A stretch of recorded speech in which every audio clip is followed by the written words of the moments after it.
junho, Caio foi diagnosticado com depressão e diziam para ele que isso era falta de Deus. Em julho, Rosane foi diagnosticada com esquizofrenia e disseram que ela estava com o diabo no corpo. Em agosto, Flávio foi diagnosticado com transtorno de personalidade borderline e disseram que aquilo era só para chamar atenção. Mas em setembro, tudo ficou amarelo. As pessoas começaram a se importar, a postar mensagens de apoio, a fazer campanhas de conscientização e divulgar a importância da saúde mental, a valorizar os profissionais de saúde mental. Aquele que passa o ano todo falando sobre isso, mas não tem a sua atenção. Porém, em outubro, continuaram a chamá-los de loucos, fracos, malucos, e dizendo que era falta de fé. Em novembro, Alicia tentou contrapor a vida, mas ela era tão jovem, tão linda, vivia sorrindo, era uma menina encantadora. Porém, tudo que Alice queria era que todos os meses fossem amarelos, que as pessoas não a julgassem e que as pessoas dessem mais importância para a saúde mental e o quão horrível é o preconceito. Então, agora que você sabe da importância, o seu apoio faz toda a diferença. Seja solidário. Então, eu vou começar aqui a palestra me apresentando. Para quem ainda não me conhece, meu nome é Betsy.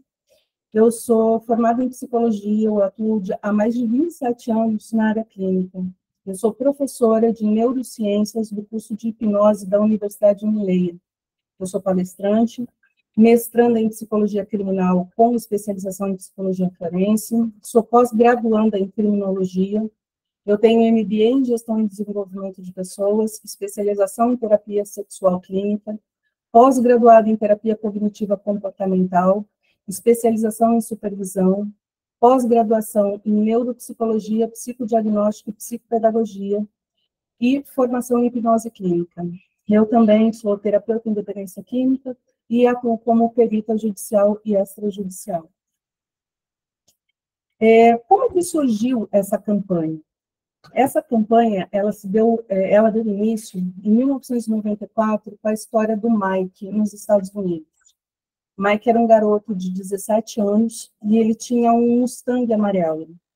E ele era um garoto que muita gente gostava dele. Ele vivia sorrindo, ele falava com todo mundo e ele era mecânico. Então, todo mundo também conhecia ele na cidade por conta do carro dele, por conta do trabalho dele. Só que um dia, Mike atentou contra a própria vida.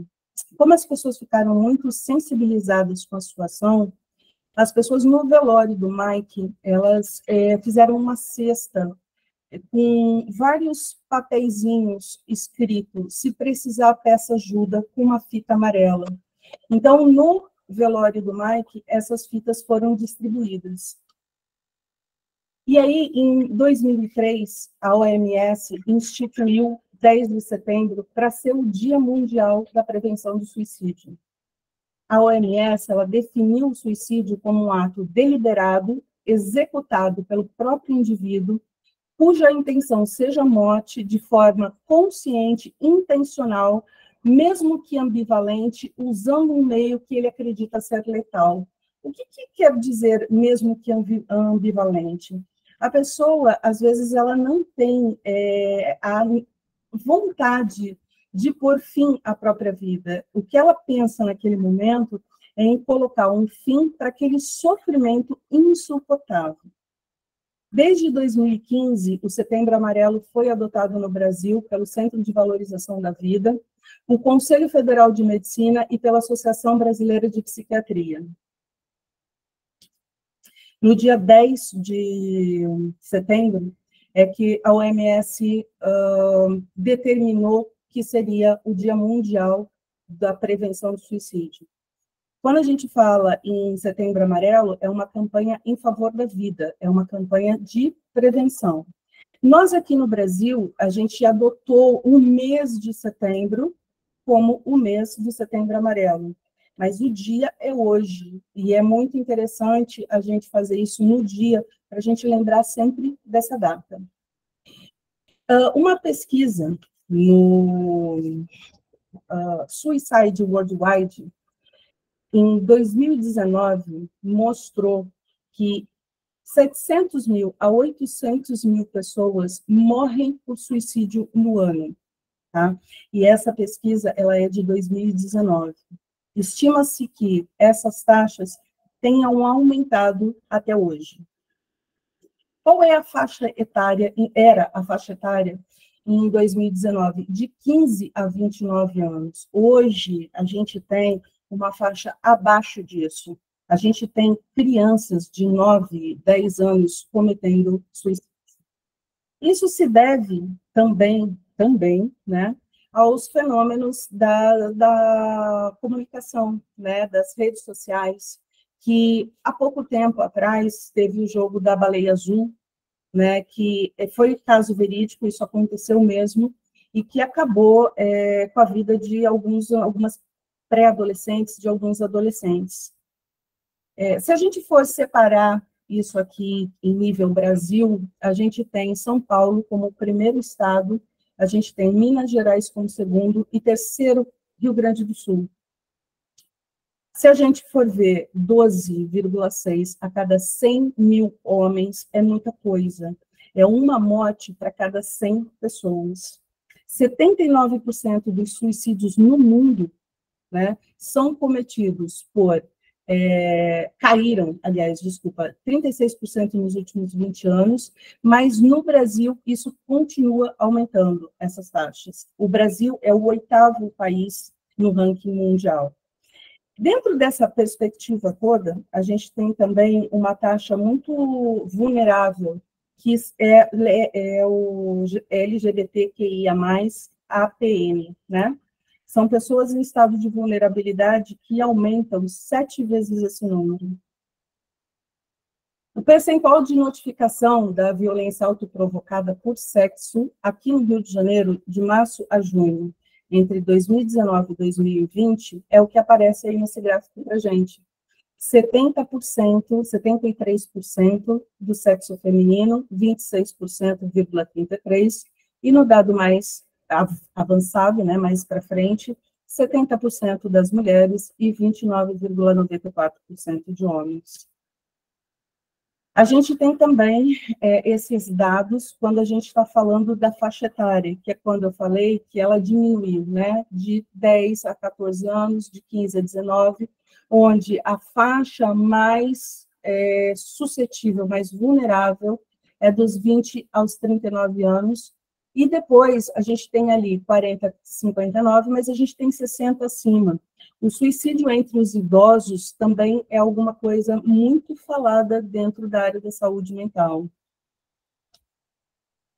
Qual que é o objetivo da campanha? Além de trazer à tona, né, esse tema, as campanhas disponibilizam informações e opções de tratamento para o público, visando a gente reduzir o tabu e faz com que muitas pessoas evitem falar sobre isso. Essa campanha é um alerta para o manejo de como você pode ajudar uma pessoa que você veja que está dando sinais de autoextermínio. Quais são os principais fatores de risco? Isso daqui também é uma análise recente, porque quando a gente fala em suicídio, a gente fala muito em pessoas que estão doentes, mas a gente tem que levar em consideração que não é só isso. É claro que transtornos mentais e dependência química, eles ocupam uma faixa muito grande desse percentual, mas não é só isso. Os transtornos de humor, eles ocupam aí, dentro dessa faixa, 36%. Os transtornos relacionados ao uso de substâncias, 22%. Os transtornos de personalidade ocupam 12%. Esquizofrenia, 11%. Sem diagnóstico, 3%. E outros diagnósticos dentro dos 16%. Gente, até aí alguma dúvida? Porque eu vou propor para vocês uma atividade.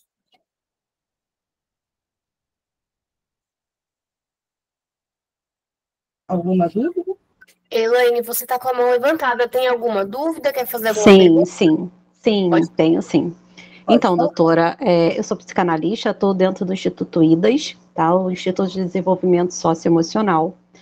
E a gente pegou, mês passado, uma demanda muito grande de pessoas com tentativa de suicídio, que graças a Deus a gente conseguiu reverter essa situação e a gente vem acompanhando esses pacientes. Uhum. Existe uma droga, não sei se a senhora já chegou a ter conhecimento sobre isso, mas não é uma droga química, é uma droga virtual que se chama iDose. A senhora conhece? Não. Então, existe uma droga que se chama iDoser, que são sons sonoros que interferem no sistema nervoso, né? E ela leva as pessoas ao suicídio por ter essa interferência neural, né? E assim, pouco se foi falado sobre isso, né? Muitos suicídios tiveram a respeito dessa droga e que não foi diagnosticado nem como problema mental e nem como usuário de droga, né? Uma droga que hoje é difícil para nós pais a gente identificar isso entre nossos filhos, nossos adolescentes, né? Por se tratar de uma droga virtual, uma droga que interfere sem agir no fisiológico, né? Então, assim, a importância é muito grande da sociedade em si, com esse aumento da informatização, dos pais ser presente na vida dos seus filhos, de estar ciente do que eles estão usando, do que estão visualizando, porque tudo interfere no nosso psicológico, né? Até uma música, a frequência de uma música também interfere, que é o caso do iDose. É aquelas famosas músicas 3D, né, que fica circulando aquele som, trazendo, que isso vai dando essa desconfiguração neural, né, e Sim. trazendo esse transtorno todo. Ela poderia, de repente, se encaixar nos outros diagnósticos, né? Sim, sim, sim. Né, eu tive casos de pessoas bem próximas, que eu sou detetive de narcótico, né? Sou detetive particular e sou detetive forense também. Eu sou formada em investigação forense e perícia criminal e tive vários relatos, algumas investigações de adolescentes que tiraram sua própria vida por conta do iDose. E a mãe entrar em desespero, porque a mãe levava para fazer exame, não constatava nada no sangue, levava o psicólogo não sabia identificar o que estava acontecendo com aquela criança, né? E de repente a gente vê ele se enforcar dentro do seu próprio quarto, aqui mesmo em Campo Grande, onde eu resido, em Campo Grande. Dois adolescentes de 11 e 14 anos se jogou do viaduto depois de fazer o uso das ondas sonoras. Só um minutinho. Eu só vou pedir para você não falar em métodos, né? Porque quando a gente está falando sobre suicídio, a gente precisa se atentar muito, porque a gente não conhece o público exatamente para o qual a gente está falando. Então, a gente precisa ter um cuidado em não divulgar métodos, tá? Sim, eu vou falar sim. sobre isso mais ali na frente. Tá, ok. Tá? Mais alguém? Posso seguir com o estudo de caso? Então, vamos lá. Eu vou ler um caso aqui, e eu vou pedir para vocês tentarem fazer a conexão do que eu falei com esse caso que eu vou apresentar. É como se fosse uma atividade prática para vocês. Vamos lá. P, de 38 anos, veio ao meu consultório com a queixa de 4 tentativas de suicídio. Se autolesiona e foi diagnosticada com transtorno de personalidade bipolar, depressão e transtorno de ansiedade generalizado. Relata que às vezes tem reações explosivas, faz uso de álcool e nunca se considerou uma pessoa normal. Foi abusada pelo irmão mais velho e, quando criou coragem de falar para a mãe, a mesma desacreditou e disse ainda que ela só queria causar discórdia na família. Filha de um relacionamento totalmente disfuncional, onde o pai foi diagnosticado como bipolar e ele também era usuário de drogas. A mãe, narcisista, e o irmão mais velho, abusador. E o do meio, que nunca deu nenhuma atenção para ela. Pela vida toda, ela se sentiu culpada por tudo que acontecia na casa, inclusive pelos abusos. Formada em direito, quando conseguiu seu primeiro trabalho, se casou. O marido, ciumento, fez de tudo para ela largar do trabalho e virar dona de casa. Tem 2 filhos, uma menina de 15 anos e um menino de 8 anos, que desde pequeno sempre teve alguns problemas de saúde. relata que eles não obedecem e a sua maior frustração é que eles brigam demais e ela só queria uma família feliz. P diz que às vezes se sente muito feliz e quando está assim, gosta de fazer coisas gostosas, como bolos, doces, e também abusa muito de comidas gordurosas. Diz também ter a possibilidade de ter alguma doença e morrer por causa disso. E assim ninguém mais vai encher o saco dela com relação à falta de vontade de viver. Então, o que eu vou pedir para vocês fazerem com esse relato? A partir desse gráfico aí que vocês estão vendo, eu quero que vocês calculem a probabilidade de P.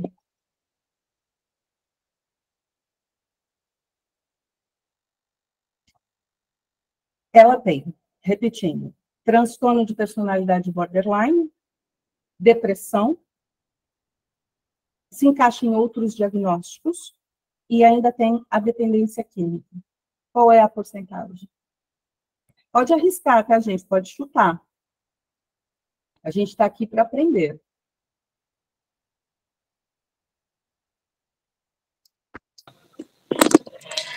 Olha, eu acho, assim, na minha concepção, que o percentual deve chegar aos 45%.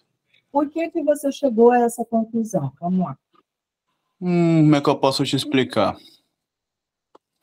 Sabendo que o mesmo aí, ele não vou dizer alcoólatra, né? Porque o álcool, ele muda muito o psicológico do ser humano hoje, dependendo da quantidade e do qual o ilícito que ele está tomando, no caso. Entendeu? Mas aqui eu já relatei para você que ela tem dependência química do álcool. Sim, então, mas tem que ver qual é a quantidade que ele toma, que ele chega a se embriagar, entendeu? Isso muda muito a psicanálise da pessoa, creio eu. Ótimo ponto que você levantou. Por isso que eu falei, gente, tem que arriscar, porque às vezes com as dúvidas é que a gente vai entender melhor como funciona. Não existe dose segura para álcool. O indivíduo que tem alguma alteração, o indivíduo que não consegue não ficar sem beber, o indivíduo que traz transtornos ou para ele ou para a família, ele entra ele abarca esse escopo da dependência química. Então, nesse caso, a gente não tem o que avaliar, porque ela já foi diagnosticada como dependente química. Entendi. Então, vamos lá, vou repetir. Ela tem transtorno de personalidade borderline, ela tem depressão, e ela também está incluída em outros diagnósticos e dependência química. O que seria o outro diagnóstico dela? É o transtorno de ansiedade generalizada. Qual que é a porcentagem dela?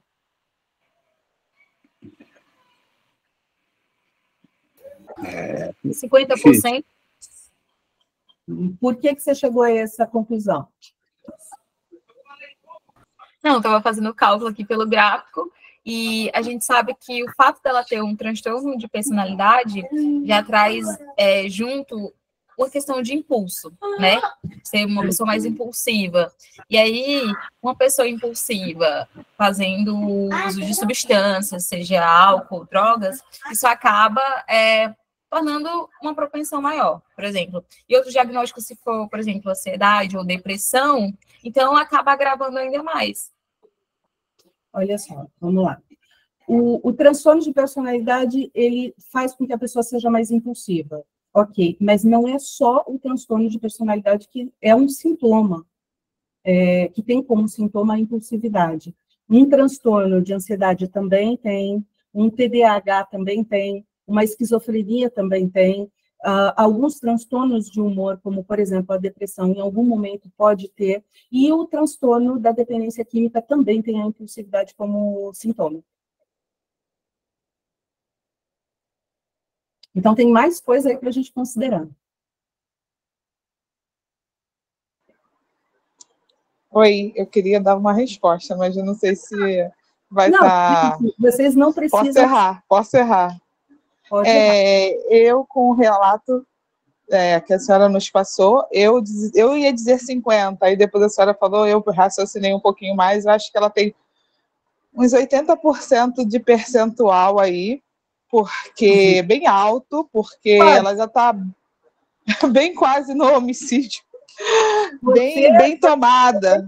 Perto da porcentagem correta.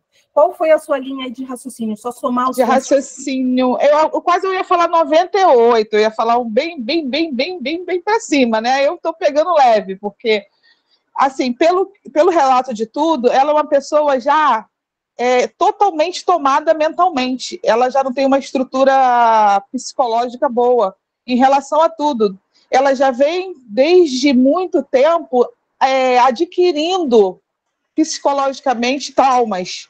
Então, só está aumentando. Então, isso não vai diminuir. Então, o percentual dela é bem alto, né? Então, é essa conclusão que eu chego, que desde que ela era jovem, né, já vem passando por muitas situações, e isso não foi tendo nenhuma melhora, nenhum acompanhamento, né? E aí só tem a tendência a piorar, né?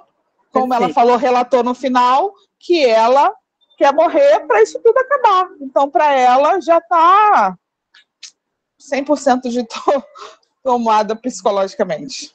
Perfeito. Só que se a gente for um pouco mais preciso, tá? Sim. Como você chegou bem perto, eu vou dar o resultado. 86%. Porque se a gente for somar faixa por faixa, vai dar 86%. Ah, tá, ok. Uma pergunta muito importante para vocês. Transtornos mentais, doenças mentais, tem cura? Depende. Depende de quê? Não, Depende da doença, porque, por exemplo, bipolaridade, não, até o momento, né, não encontraram ainda o motivo por que a pessoa desenvolveu a bipolaridade, né? Algumas doenças. Então, assim, eu mencionei da bipolaridade, eu não sei das outras, mas realmente... Faz alguma lista? Não tem cura, né? Na verdade, seria somente o tratamento, né? Então, Isso. nenhum transtorno mental, nenhuma doença mental tem cura. Aí vocês vão falar assim, mas eu conheço uma pessoa que teve depressão e hoje está curada. Não, ela está em remissão. Tá? Não tem cura. Em qualquer momento, ela pode ter uma recaída. Quando a gente fala de saúde mental, é um tratamento do qual a gente precisa ficar alerta, né, para o resto da vida.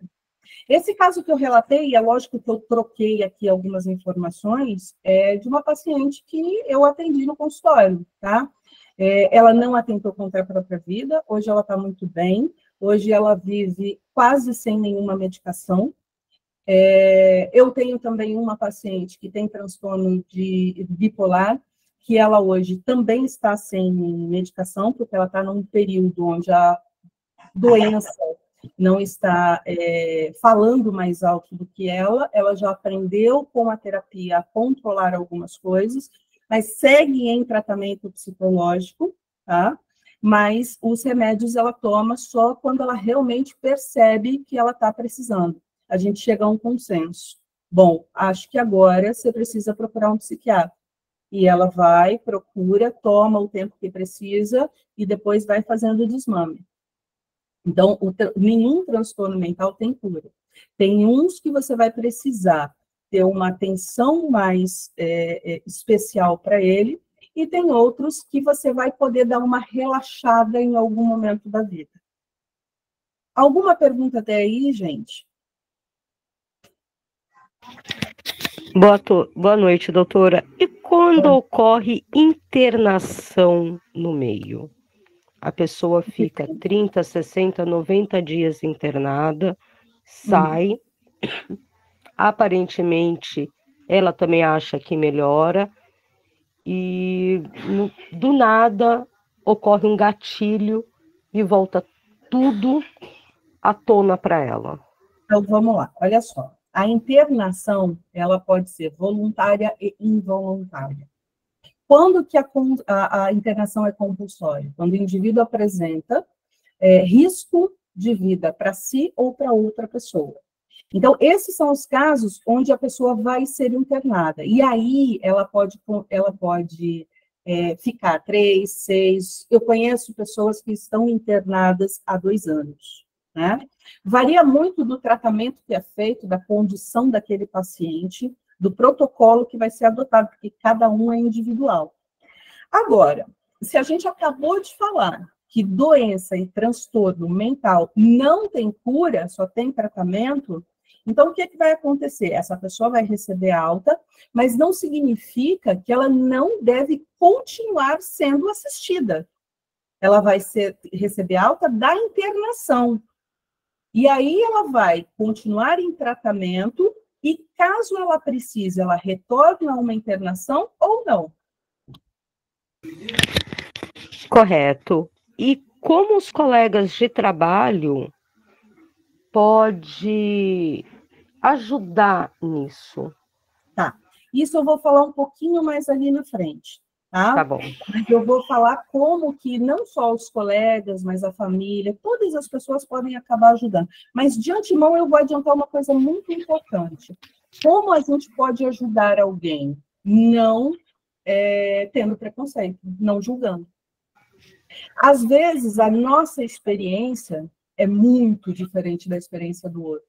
Então, por exemplo, se o meu gatilho pode ser eu assistir um programa violento e ter uma crise de ansiedade, o gatilho do outro pode não ser esse, mas pode ser outro, esse outro não pode dizer para mim que eu posso assistir esse tipo de notícia, que isso é besteira, porque é besteira para ele, porque o gatilho dele é diferente, ou até porque ele não tem gatilho, porque ele não tem transtorno.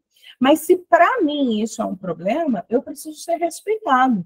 Então não é falta de Deus, não é frescura, não é falta de louça para lavar. Eu já escutei tantos absurdos nesse tempo todo de consultório, que eu podia ficar a noite toda falando sobre eles. Mas isso só demonstra o quanto as pessoas elas são ignorantes no assunto. E por isso que, para qualquer pessoa, independente da profissão, a campanha do Setembro Amarelo, a informação sobre o Setembro Amarelo é importante porque pode salvar a vida. Então, a gente vai falar mais lá na frente, só que um dos principais problemas que a gente tem é o preconceito. Mais alguém quer falar alguma coisa? Doutora, no caso, é uma pessoa que teve depressão por um longo período e foi se tratando e ela ficou, teve um estágio de melhora. E com o passar do tempo, ela não quer mais aceitar que teve a situação e que aquilo pode voltar novamente. O que fazer? Então, a única coisa que a gente pode fazer, gente, é conscientização. Eu vou falar também, dentro desse contexto, eu vou falar quais as formas de ajuda, que é o que você está me perguntando indiretamente. Como que a gente pode ajudar essa pessoa? Então, as pessoas precisam ter consciência dos problemas delas e precisam ter consciência que isso não tem cura, tem tratamento. Então, às vezes, a própria pessoa tem um preconceito com relação ao problema que ela enfrenta. Às vezes, a própria pessoa não aceita essa condição.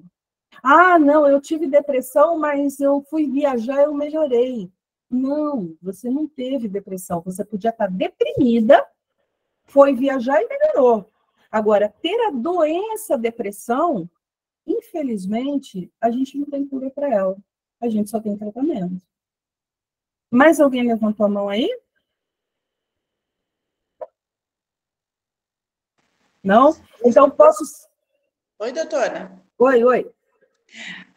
Boa noite. Eu queria saber a diferença entre a doença, quem tem a doença, e o transtorno.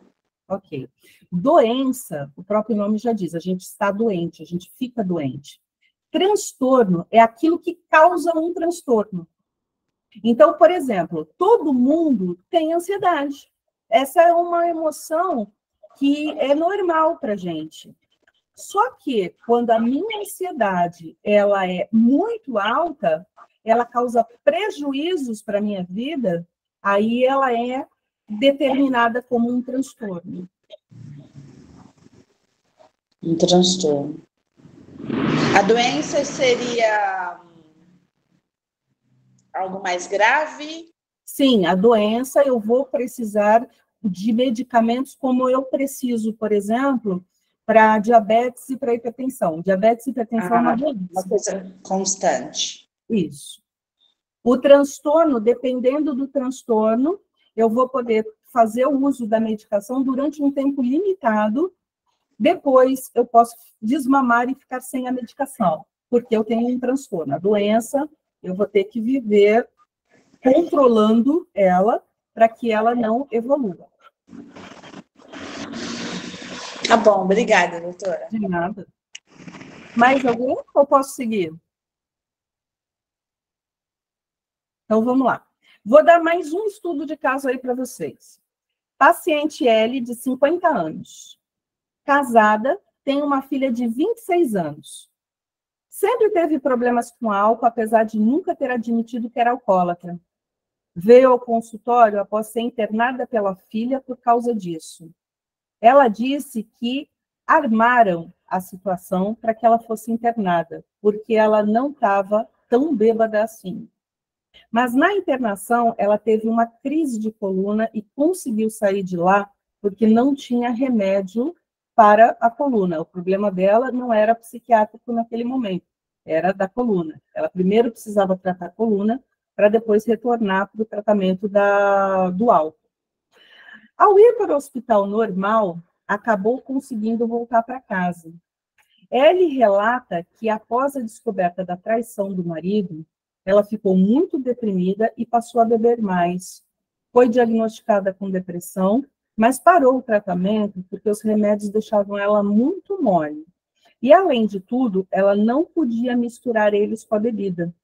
Já tentou tirar a própria vida, dizendo que nada mais faz sentido. Tem curso superior, mas devido a um problema de saúde, que é o da coluna, ela teve que parar de trabalhar. Diz que o marido controla todo o dinheiro deles e ela não tem acesso a nada. Cita que eles têm apenas um imóvel, apesar de ser um bom imóvel. Se venderem, ele não consegue outro no mesmo estilo e também não consegue se sustentar por falta de tempo para se aposentar. A filha fica do lado dele e estão todos contra ela.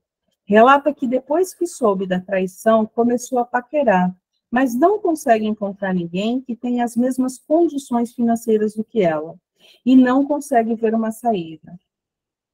Quem vai arriscar a porcentagem do suicídio dessa paciente? 77%? Não. Por que você chegou a essa conclusão? Porque eu fui no uso de substância do alcoolismo. Outro diagnóstico que seria a coluna. Não. Aí a gente não está falando de doença mental. A gente precisa separar o que é físico do que é mental. Então, quais foram os diagnósticos para ajudar vocês? Depressão e dependência química. Não, mas eu coloquei o outro diagnóstico. Não. Esses outros diagnósticos desse mapa é só referente à saúde mental. Ah, tá. Então, desculpa. Então, vamos lá. Então, menos 16%. Vai abaixar ainda. Não, então seria o 16... não seria o 16. Seria a bebida, os 3%, que é o sem diagnóstico, o transtorno... O sem diagnóstico. Ela tem diagnóstico, ela foi diagnosticada com depressão e dependência química. Depressão e dependência química. Tá, então é 20... Então é 57% aí? Que ela Quanto? vai ter? 57%? Errou por pouco. Porque é só juntar os dois, né? O transtorno de humor com o outro transtorno relacionado ao uso de substância. Então, eu acho que foi só uma questão matemática mesmo, mas é 58%. Correto? Sim. Certo. Alguma dúvida aí, gente? Não. Não? Podemos seguir? Por que eu fiz esses estudos de casos para vocês? Porque é importante que a gente entenda que quanto mais transtorno o indivíduo apresenta, mais a probabilidade dele cometer suicídio. Agora, se você falar assim, mas é só quem tem transtorno mental que comete suicídio? Não. A gente está ali no sem diagnóstico. O suicídio ele pode ser uma coisa totalmente gente, fugiu. Ocasional, né? Ele pode ocorrer pela ocasião, né? De repente você sai de casa, você perde o emprego, abre o celular, vê lá que a sua esposa disse que ia estar num lugar, está no outro, daqui a pouco alguém te manda uma mensagem, sua esposa te traiu, aí liga a escola que seu filho está com um problema, está batendo em não sei quem, chega para pegar o carro foi roubado, e de repente aquela pessoa, numa confusão mental, ela atenta contra a própria vida. É importante também que a gente veja isso, porque isso é muito importante na autópsia psicológica. O que a autópsia psicológica ela faz?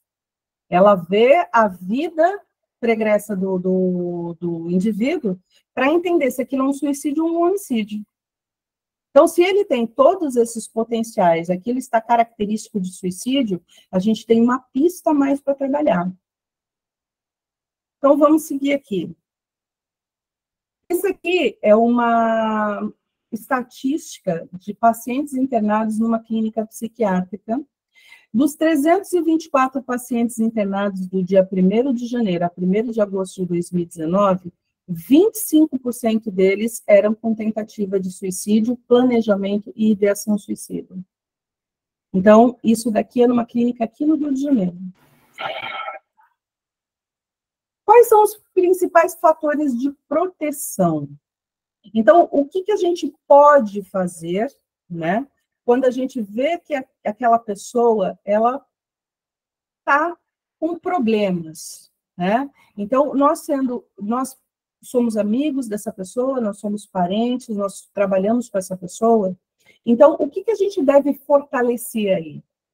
Autoestima, tá? Uma pessoa com uma autoestima elevada, dificilmente ela pensa nessa saída. Uma pessoa que tem um suporte familiar bom, dificilmente ela pensa nessa saída. Os laços sociais bem estabelecidos com a família e com os amigos, e aí entra a questão dos amigos, o que a gente pode fazer como amigo? A gente pode estabelecer laços sociais bem fortes. Religiosidade, e aí, vamos abrir um parênteses, eu estou falando de religiosidade, não de religião. Religiosidade independente da filiação religiosa e razão para viver. A fé é um dos nossos pilares de sustentação, mas cada um precisa buscar a sua. Então, não tem eu dizer que a minha fé é melhor do que a sua. Você está assim porque você frequenta X lugar. Se você frequentar o meu lugar, você não vai estar assim. Então, isso daí não tem nada a ver com suicídio, tá? A fé de cada um é algo individual, a gente tem que ter um pilar, mas isso não é um gatilho para. Se eu não tenho, a probabilidade de eu cometer suicídio é maior. Não, isso é um fator de proteção. A ausência de doença mental, estar empregado, ter crianças em casas ou animais.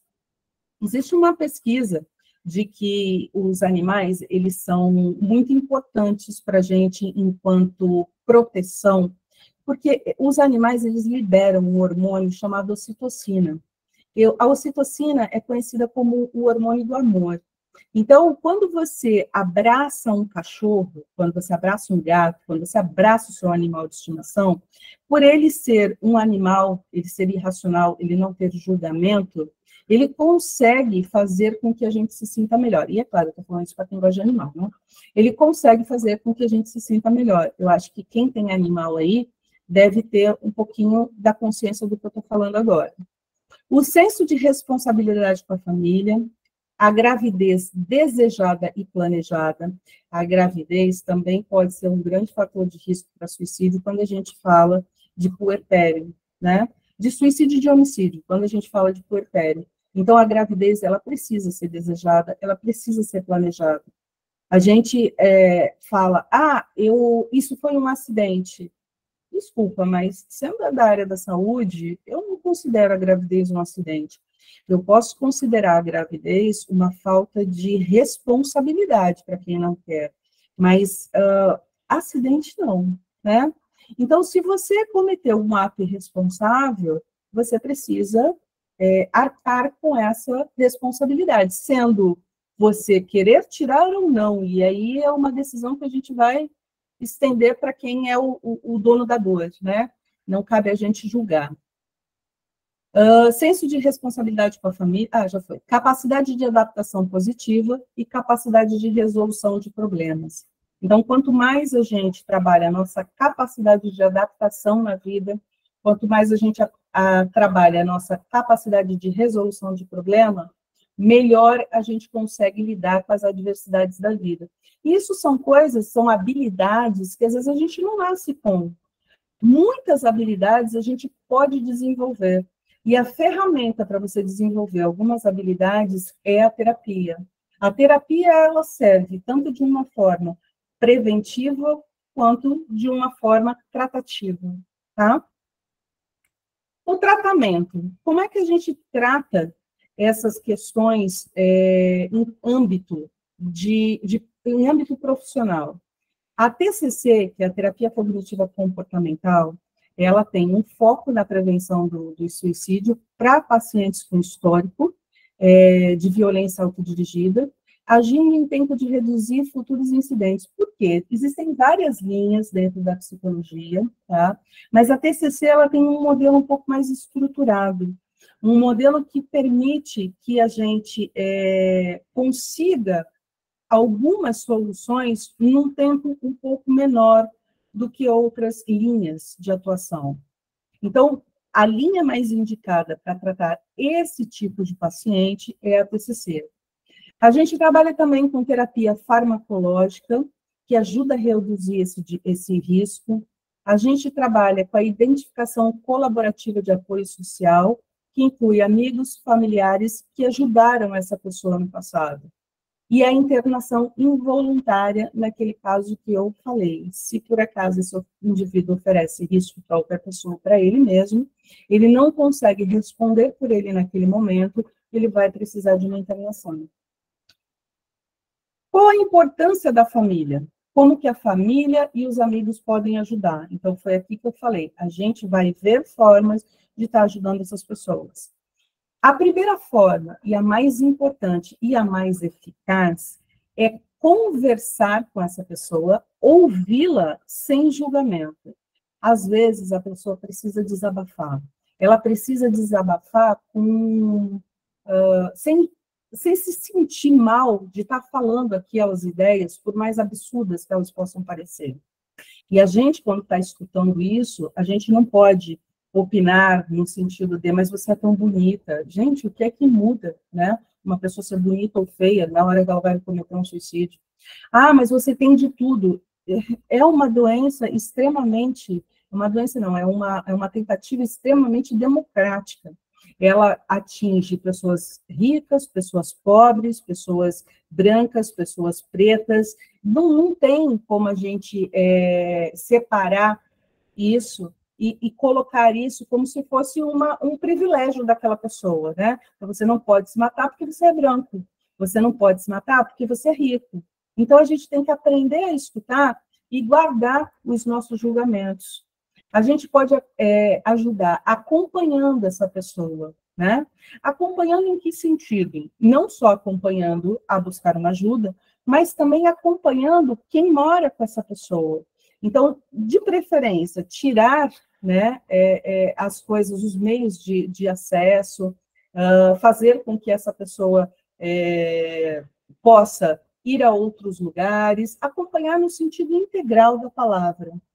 Quando eu digo incentivando a pessoa a buscar ajuda, também pode ser acompanhando essa pessoa. Então, se a gente pode fazer algo por alguém, esse algo é incentivar. Ah, mas você não precisa de psicólogo, você não precisa de psiquiatra, você precisa de Deus no seu coração. Você está pegando aquela pá de areia e está terminando de decretar a morte dessa pessoa. O que ela precisa é de tratamento. E mesmo assim, em tratamento, enquanto a medicação não agiu, enquanto a terapia não conseguiu entender os motivos e trabalhar aquilo, ela ainda corre risco.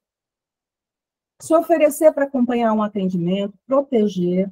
E se há perigo imediato, não deixa a pessoa sozinha. Dessa forma, a gente evita que ela tenha acesso à faca, que ela tenha acesso a medicamento, que ela tenha acesso a qualquer coisa que possa contribuir. Se é em apartamento, manter as janelas trancadas. Se a porta fica aberta, passar a trancar a porta. Nesse período mais crítico, alguns cuidados precisam ser tomados até que essa pessoa efetivamente esteja em tratamento.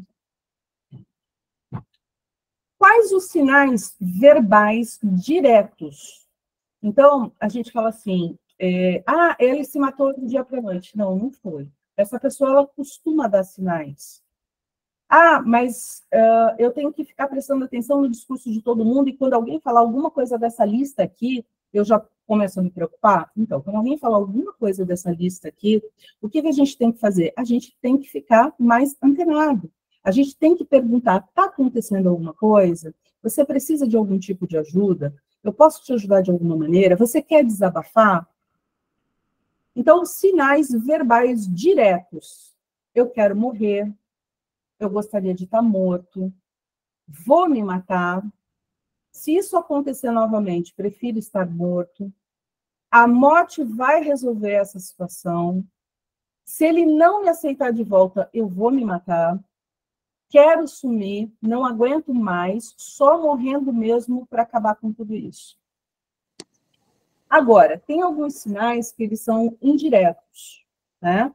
É através também da fala do paciente, mas eles não dizem para a gente diretamente o que é que está acontecendo ali. Recentemente eu vi até no grupo, né, que vocês colocaram a expressão, meu shampoo está acabando. Então, com a rede social, essa é uma expressão que vem sendo muito utilizada. Não consigo aguentar mais isso. Você sentirá saudades quando eu partir. Não estarei aqui quando você voltar. Estou cansado da vida, não quero continuar. Tudo vai ficar melhor depois da minha partida. Não sou mais quem eu era. Logo, você não vai precisar se preocupar mais comigo. Ninguém mais precisa de mim. Eu sou mesmo um fracassado e inútil. Tudo seria melhor sem mim. Então, esses discursos, às vezes, eles já vêm carregados dessa ideação. É como se a pessoa estivesse perdendo todas as forças dela e estivesse tentando, né, justificar para ela mesma que esse ato seria a única saída. O que a gente deve prestar atenção também? Na alteração do comportamento. Além da pessoa falar, ela também acaba demonstrando esse desejo, com a diminuição da capacidade de sentir ou de expressar os seus sentimentos. Então, às vezes, é aquela pessoa que, nada para mim faz sentido, não sei por que você está rindo disso, porque isso não tem graça. Bom dia para quem? Para mim, todos os dias são ruins. Retraimento social, aquela pessoa que de uma hora para outra começa a se isolar e a não querer contato com outras pessoas. Existe hoje uma movimentação muito grande de pessoas que evitam contato com outras pessoas, até pela dificuldade, às vezes, de lidar com pessoas. Não é desse tipo de retraimento social que eu estou falando, né? O fulano está fazendo besteira no trabalho, eu não vou me aborrecer, deixa eu quieto aqui no meu trabalho. Não é isso. É aquela coisa, assim, muito mais perceptível, né? Eu hoje não quero interagir com ninguém, amanhã também não, e eu não quero que ninguém me veja, o meu quarto está todo escuro, todo fechado. Então, assim, é uma coisa muito mais significativa. Diminuição da capacidade de se expressar em atividades que antes eram prazerosas. Então, juntando o meu retraimento, o que passa a acontecer? Poxa, mas você não vai sair nem para ir para a academia, você gostava tanto. Então, opa, peraí. Nem aquilo que aquela pessoa gostava tanto de fazer, ela está fazendo. Mudança para uma rotina mais restrita. Então, eu não quero mais ir para os lugares que eu devo ir, inclusive, para o meu trabalho. Eu não quero mais ir para as festas de família. Eu não quero mais ir para lugar nenhum. Então, essa mudança de rotina também é uma coisa que a gente precisa se atentar. Dificuldade de atingir os resultados, ou seja, eu começo a fazer um tratamento, mas eu não consigo reagir, né? Nada daquilo que é apresentado para mim, eu estou conseguindo fazer. Por quê? Porque já não existe aquela vontade legítima de fazer. Queda na qualidade do estudo ou trabalho, então a produtividade começa a ficar mais comprometida. Expressões de ruína ou de derrota frequente. Lapso de memória. Doutora, só entrar aqui para não perder a linha do raciocínio, desculpa te atrapalhar. Não, pode falar. No slide anterior aí, eu vi que a senhora tinha colocado retrairamento social, né? Retraimento social. Isso, retraimento social. Tem dois tópicos aí que hoje, assim, tem uma colega minha que ela vivencia isso aí, que é esse retraimento social, onde ela vive presa dentro do quarto. Ela só sai mesmo só quando tá, sei lá, com fome, que vai no restaurante comprar uma comida ou vai na farmácia comprar um medicamento. Do contrário, ela não está dedicada para nada. Aí vem esse outro tópico aqui, que é a mudança para a rotina mais restrita, né? Que é o caso onde ela se prende. Só que, assim, o que me deixa um pouco mais ainda contente com a situação dela é que, assim, ela é muito, mas muito apegada aos pais. Então, ela sempre está indo para casa dos pais, tá? Lá ela se brinca com sobrinhos, isso e aquilo. Mas quando ela vem para a cidade, ela se prende do mundo, ela se priva do mundo. Sim. Eu acho assim, pô, e eu sempre estou tentando conversar, tentando dialogar, conversar com ela, ver se ela se abre, tenta conversar comigo, mas hoje, igual hoje mesmo, por exemplo, eu falei, tá tudo bem, você quer conversar, você quer, sei lá, sair? Ela, não, eu tô com uns problemas pessoais. Eu, conhecendo um pouco o que eu conheço ela, eu sei que ela não tá legal. Entendeu? Assim, às vezes eu tenho até medo de tentar uma abordagem um pouco mais, como é que eu posso dizer? Ótimo ponto que você colocou. Ótimo ponto. Você não só tem medo de fazer e deve fazer, como você precisa. E o que é muito importante dentro desse contexto? Você pode se aproximar dela perguntando, fulano, você precisa de ajuda? Posso te ajudar em alguma coisa? Então, aí você vai ser bem claro na sua pergunta. Você pensa em acabar com a sua vida?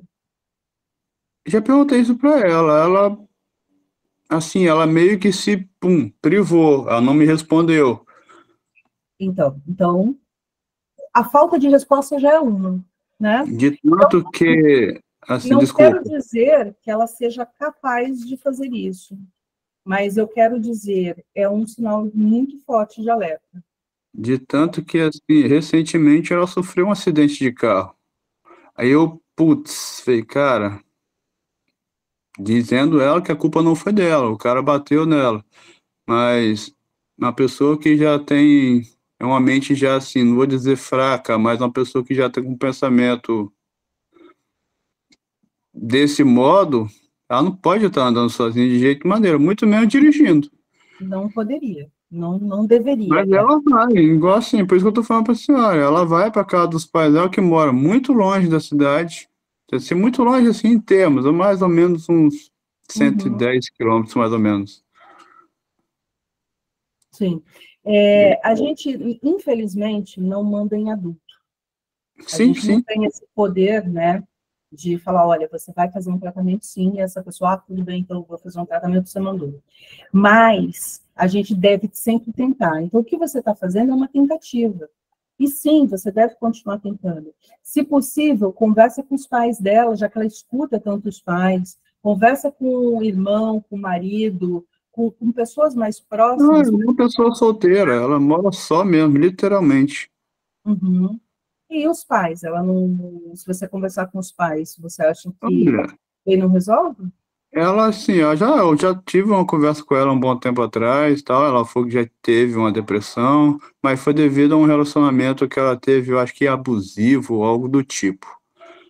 Aí ela meio que assim fica meio privada de querer conversar com homens ou eu falei assim, cara, eu sou homem e assim, nunca, mas nunca que eu vou faltar ao respeito com a sua pessoa, entendeu? Uhum.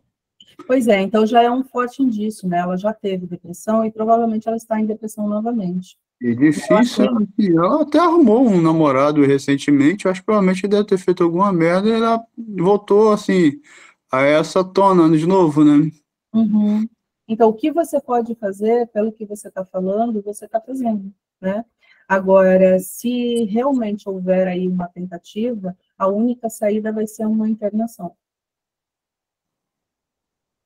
E, olha, eu acho, assim, eu acho até impressionante, porque ela é uma pessoa bem ativa, cara. De vez em quando ela posta uns status, brincando, sorrindo, aí do nada, de repente, bum, Eu vem um acredito, a status, depressão não tem vem um nada a status ver com isso. assim, chorando, por que que isso acontece, ou algo do tipo. Aí depois ela vai e lança um que, meus pais, minha vida, minha base. O que assim, o que me deixa tranquilo e preocupado ao mesmo tempo. Uhum. É uma preocupação, sim, mas eu acho que o que você pode fazer, você está fazendo. Algo a mais que você possa fazer Não, eu vou tentar acompanhar assim, o ela mais máximo que de eu perto. puder. Acompanhar mais de perto, e caso realmente tenha alguma outra situação que você vá detectando, sugerir uma internação. E aí é que eu digo, eu acho que se você conversar com os pais, de repente vocês podem chegar a um consenso de uma internação involuntária para que ela possa fazer esse tratamento. Eu vou tentar, né? Conversar, eu já tento conversar um pouco com ela, tal, eu tento o máximo. Mas Às vezes, sempre tem que julgar, às né? vezes ela Ah, até você tenta conversar precisa comigo. sair desse estado, você precisa reagir. Se a pessoa não está reagindo, é porque ela não consegue. Eu acho que, nesse caso, só vai caber conscientizá-la de que existe saída. Ela pode se tratar, ela já fez tratamento uma vez, ela sabe que funciona, e ela está precisando voltar para o tratamento. E esse tratamento não quer dizer que vai ser medicação para o resto da vida.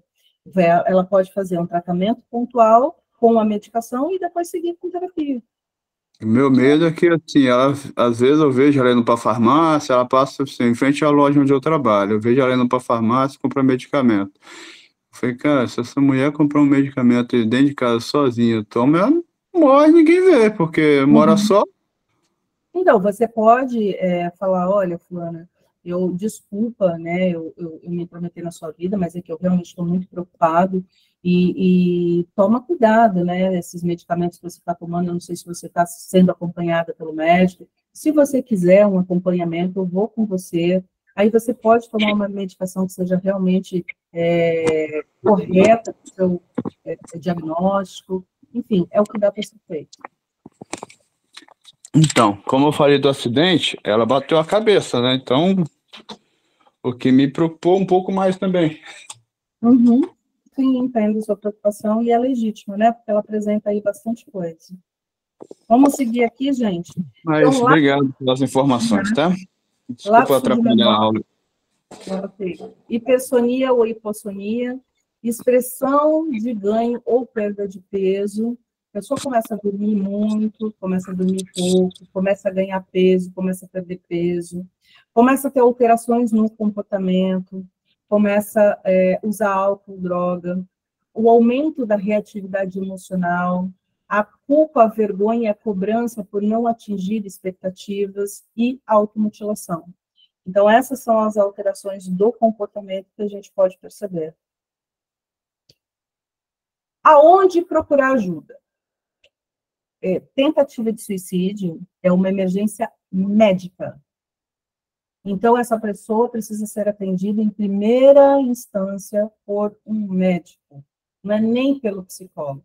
Se já houve a tentativa de suicídio, precisa ser atendido por um médico. Não é por alguém da igreja, não é pelo psicólogo, não é pelo familiar, precisa de ajuda médica. Então, aonde você acha ajuda médica? Printa isso aqui, porque isso aqui é muito importante para vocês. Tem o CAPS, que é o Centro de Atenção Psicossocial, tem as unidades básicas de saúde, que incluem saúde da família, postos de saúde e centros de saúde. Nos prontos socorro, que você pode encontrar um pronto-socorro que seja só de emergência psiquiátrica, e caso não tenha, você vai para qualquer pronto-socorro. Hospitais, UPA 24 horas, ou você pode ligar para o SAMU gratuitamente, que é o 192, ou para o Centro de Valorização da Vida, que é o 188. Então, isso aqui, para quem se preocupa em ajudar outra pessoa, é muito importante a gente ter em mãos. Qual que é a importância da gente falar sobre a prevenção no ano todo? Porque não é só em setembro que as pessoas atentam contra a própria vida. Não é só em setembro que as pessoas têm problemas. Então, como eu falei lá no início, que eu li aquele texto para vocês, é porque é o que acontece mesmo, né? A gente só passa a dar importância para isso na campanha do Setembro Amarelo. E que bom que existe uma campanha para a gente falar sobre isso. Que bom que a gente procura também conhecimento. A gente precisa entender um pouco mais como funciona a mente humana, né? Então, só que a gente não pode esquecer que isso tem que ser o ano todo. Então, o custo da prevenção, ele é muito menor do que o tratamento. Quando a gente fala assim, eu não tenho dinheiro para fazer terapia. Poxa, mas se você tem dinheiro, de repente, para sentar num bar e gastar minimamente no final de semana para beber, você tem dinheiro para fazer terapia. Se você tem dinheiro para comprar uma blusinha que você nem precisa, mas você só comprou porque ela está em promoção, você pode se organizar para fazer terapia. O custo dessa prevenção ele vai ser muito menor para você, porque quando a gente está falando de uma doença ou de um transtorno, que isso já está instalado, a gente está falando no custo da terapia, mais o custo do medicamento. E os medicamentos, hoje em dia, principalmente para a saúde mental, eles são muito caros. Tem medicamento aí custando 600, 800 reais por mês, uma caixa. Então, se a gente está pensando que isso vai sair caro, prevenir vai sair muito mais barato. O número de casos no Brasil e no mundo inteiro, né, eles vêm aumentando. Por que a faixa etária também vem diminuindo? A gente precisa falar por que essa faixa vem diminuindo. Antes a gente tinha estatísticas a partir dos 14, 15 anos. Hoje a gente vê 9, 10. Então a gente precisa também falar isso para as crianças, mas é claro, não da maneira como eu estou falando para vocês agora. A gente precisa ter um cuidado muito grande com o público que a gente fala, tá? Porque, inclusive, dependendo da maneira como a gente fala, a gente não está ajudando, a gente pode atrapalhar. Então, se o assunto já é sensível, você imagina quão sensível é para uma criança, mas a gente precisa falar sobre isso com uma criança. Então, as pessoas mais adequadas para falar sobre saúde mental, prevenção de suicídio, é quem é da área. Que aí essa pessoa vai ter um pouco mais de tato para abordar o assunto, porque precisa de muita sensibilidade. Na pandemia, esses números aumentaram, porque ainda é um tabu para a sociedade e porque toda a vida importa. Então, aqui, muito importante, a gente nunca deve falar sobre método. Fulano se suicidou, ele fez XYZ. Mas isso é hipocrisia, as pessoas não sabem como é? Não, as pessoas não sabem como é. Tem pessoas que não sabem. Tem pessoas que nunca pensaram daquela maneira, tem pessoas que nunca pensaram dessa forma, tem pessoas que podem, inclusive, né, incitar outras a fazer pela metodologia. Então, não, a gente nunca deve falar sobre o método. Toda vez que a gente fala em suicídio, a gente deve falar que não é a solução, existe outra solução, e não abordar o assunto e desmembrar o assunto, nem utilizando foto e nem vídeo. Às vezes eu vejo muitas coisas em rede social, né? As pessoas postando vídeo. Interessante que agora, falando da rede social, eu lembrei de uma paciente que ela contou isso faz o quê? Umas 4 semanas. Ela falou que no metrô, ela tinha visto uma confusão e tal, e no final das contas era um suicídio, mas que as pessoas, elas só estavam se importando, todo mundo com o celular na mão, em achar o melhor clique, em dar o zoom e conseguir a melhor foto ali, em filmar aquele corpo naquele estado. Gente, isso é uma falta, tanto de educação quanto de humanidade, impressionante. Aquela pessoa que está ali, minimamente, ela merece respeito. Talvez um respeito que ela não teve a vida inteira e vai ter depois de morta, não vai ter depois de morta também. Então, assim, a gente não deve utilizar foto nem vídeo. E, reforçando aqui, recomendado que o assunto seja abordado por um profissional de saúde mental, e ainda assim, os profissionais precisam estar treinados para falar sobre isso. Sempre se colocar disponível para as formas de ajuda, sempre usar uma linguagem acessível e direta. Eu não sei se vocês lembram, há um pouco tempo atrás, teve uma polêmica muito grande sobre a série 13 Reasons Why, que na primeira temporada a gente acompanhou a personagem principal, e ela é baseada no mesmo nome, o livro. A série propõe uma discussão sobre os efeitos do bullying, uma reflexão de como o comportamento dos outros pode afetar o adolescente. A problemática girou em torno da forma como eles abordaram o assunto por ser tão delicado. A principal polêmica foi em relação à cena, porque nessa série, antes dela ser proibida, depois ela foi reeditada, e aí ela voltou a aparecer, eles mostraram a cena, né? E principalmente por ser uma série voltada para adolescente, realmente cometeram um erro muito grande, além das cenas de violência sexual que também repercutiram. Quando a gente fala aqui em bullying, né, e essa é uma coisa muito importante, a gente precisa ver que isso existe, e a gente precisa dar importância para isso, porque muitas pessoas dizem assim, eu sofria bullying quando era pequeno, mas eu sobrevivi. Pois é, mas a gente não tem que ser um sobrevivente, né? A gente sobrevive às custas de quê? Quais são os traumas que a gente carrega por causa disso? Quais são os gatilhos que isso vão despertar na gente na vida adulta? A que caminho isso tudo vai levar a gente? Então, se não foi bom para a gente, não vai ser bom para os nossos filhos, não vai ser bom para ninguém. E às vezes eu vejo gente, perdoe o termo, mas eu vejo o burro velho fazendo bullying com os outros. E aquela brincadeira que só uma pessoa dá risada, que é o ofensor, não é brincadeira para ninguém. Então, a gente se referir às pessoas dessa forma, a menosprezar, a fazer piada da vida do outro, não é uma forma legal.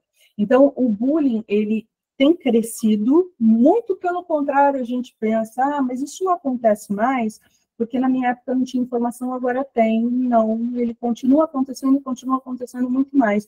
E, inclusive, pode ser a motivação para massacre em massa, né?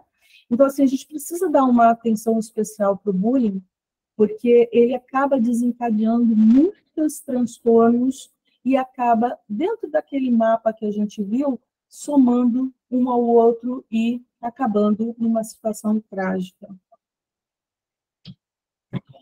Agora eu vou fazer outra interação aqui com vocês, outra tarefa aqui para vocês. Eu quero saber a opinião de vocês. É mito ou é verdade?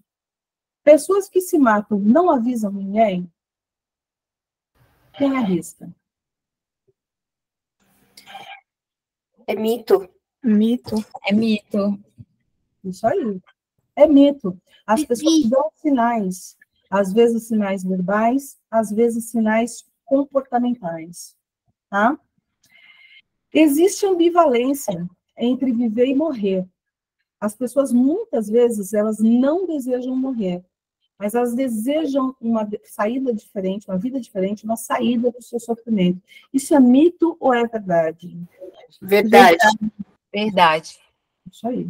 Verdade, verdade. Se alguém deseja se matar, Verdade. não há nada que possa ser feito. Mito.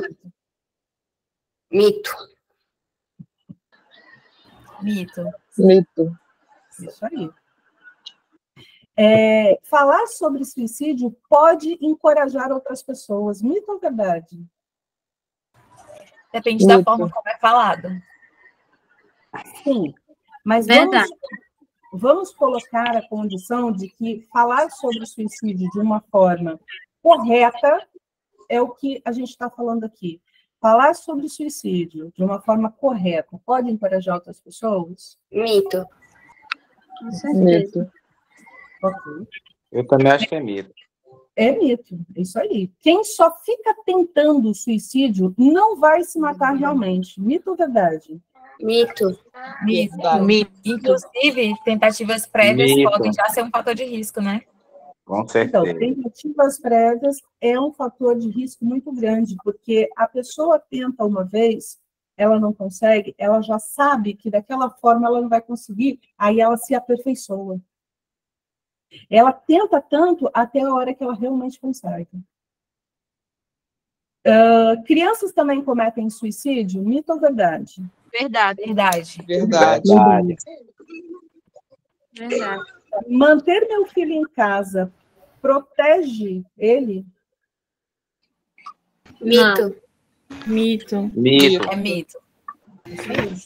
Pessoas que pensam em se matar estão obrigatoriamente deprimidas? Mito. Não. Mito. Mito. Mito. Pessoas inteligentes não se matam? Mito. Mito. Mito também. Mito. É o que mais se Com mata. certeza isso é mito. Quem pensa em se matar fica triste o tempo todo? Mito. Não. Negativo. Não, mito. Mito. Homens e mulheres utilizam o mesmo método de suicídio? Não, é mito. Mito. Não. Não. Não. Mito. Qual a opinião de vocês com relação a isso? Por que que eles não utilizam o mesmo método? Homens tendem a utilizar de métodos mais violentos, como armas de fogo, que, consequentemente, são bem mais letais. Né? Por exemplo, no caso da medicação, se alguém chega, dá tempo de levar para um pronto-socorro, fazer uma lavagem, mas armas de fogo, por exemplo, não são irreversíveis. Isso aí. Olha, aqui no Espírito Comportamento. Santo tem a terceira ponte. Então, ali, homens e mulheres Fernando. se jogam facilmente. Fala não, Fernando, que isso aí é o fim do mundo, aquela ponte ali, pela misericórdia.